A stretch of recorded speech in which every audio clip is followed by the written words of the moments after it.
ಯಾದಗಿರಿ ಜಿಲ್ಲೆ ಹುಣಸಗಿ ತಾಲೂಕಿನ ಬುಚ್ಚಪ್ಪನಾಯ್ಕ ಜಿಲ್ಲಾ ಪ್ರಧಾನ ಕಾರ್ಯದರ್ಶಿ ಕರ್ನಾಟಕ ರಾಜ್ಯ ರೈತ ಸಂಘ ಯಾದಗಿರಿ ಇವರು ರೈತರ ಕಷ್ಟಗಳಿಗೆ ಸ್ಪಂದಿಸಿ ಎಂದು ಸಂಬಂಧಪಟ್ಟ ಶಾಸಕರಿಗೂ ಹಾಗೂ ಸಚಿವರಿಗೂ ಒತ್ತಾಯಿಸಿದ್ದಾರೆ. ನಾರಾಯಣಪುರ ಅಣೆಕಟ್ಟಿನಿಂದ ಈಗಾಗಲೇ ಸುಮಾರು 1 ವಾರದಿಂದ 50,000 ಕ್ಯೂಸೆಕ್ ನಿರಂತರ ನದಿಗೆ ನೀರು ಬಿಟ್ಟಿರುವುದರಿಂದ ಈ ನೀರನ್ನು ಕೃಷ್ಣಾ ಅಚ್ಚುಕಟ್ಟು ಪ್ರದೇಶದ ಕಾಲುವೆ ಮೂಲಕ ಎಲ್ಲ ಕೆರೆಗಳಿಗೆ ನೀರು ತುಂಬಿಸುವುದರಿಂದ ಆ ಭಾಗದ ಜಾನುವಾರುಗಳಿಗೆ ಅನುಕೂಲವಾಗುತ್ತದೆ. ಈ ಜಿಲ್ಲೆಯ ಸಚಿವರು ಹಾಗೂ ಶಾಸಕರು ಮತ್ತು ಅಧಿಕಾರಿಗಳಿಗೆ ಕರ್ನಾಟಕ ರಾಜ್ಯ ರೈತ ಸಂಘ ಯಾದಗಿರಿ ಒತ್ತಾಯಿಸಿದೆ. ರಸೂಲ್ ಬೆನ್ನೂರ್, ಜೆಕೆ ನ್ಯೂಸ್ ಕನ್ನಡ, ಹುಣಸಗಿ.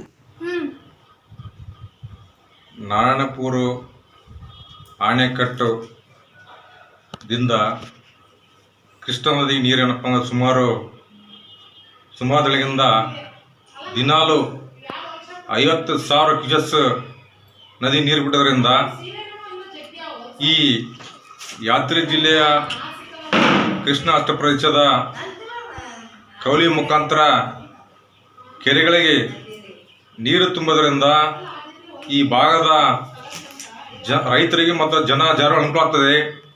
ಈ ಜಿಲ್ಲೆಯ ಸಚಿವರು ಮತ್ತು ಶಾಸಕರು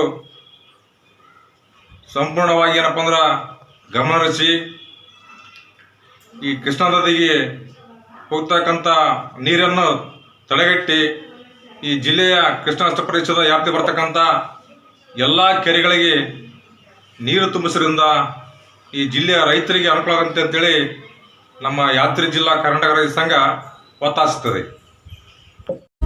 ನಿಮ್ಮ ಮಕ್ಕಳ ಉಜ್ವಲ ಭವಿಷ್ಯಕ್ಕಾಗಿ ಶ್ರೀ ಶಬ್ರ ರೇಣುಕಾ ವೀರ ಗಂಗಾಧರ ಶಿವಾಚಾರ್ಯರ ಮಾರ್ಗದರ್ಶನದಲ್ಲಿ ನಡೆಯುತ್ತಿರುವ ಶ್ರೀ ಶಿವಯೋಗಿ ವಿದ್ಯಾಲಯ ಶಾಲೆಯಲ್ಲಿ ದಾಖಲಾತಿ ಪಡೆಯಿರಿ. ಇಲ್ಲಿ 1ನೇ ತರಗತಿಯಿಂದ 10ನೇ ತರಗತಿಯವರೆಗೆ ಪ್ರವೇಶ ಪ್ರಾರಂಭವಾಗಿದ್ದು ಉನ್ನತ ಗುಣಮಟ್ಟದ ಶಿಕ್ಷಣದ ಜೊತೆಗೆ ಆಟ, ಯೋಗಾಸನ, ಡ್ಯಾನ್ಸ್, ಕರಾಟೆ ತರಬೇತಿಯೂ ನೀಡಲಾಗುತ್ತದೆ. 5ನೇ ತರಗತಿಯಿಂದ 10ನೇ ತರಗತಿಯವರೆಗೆ ವಸತಿ ಸೌಲಭ್ಯವೂ ಕೂಡ ಲಭ್ಯವಿದೆ. ನುರಿತ ಶಿಕ್ಷಕರಿಂದ ಬೋಧನೆ ನೀಡಲಾಗುತ್ತದೆ.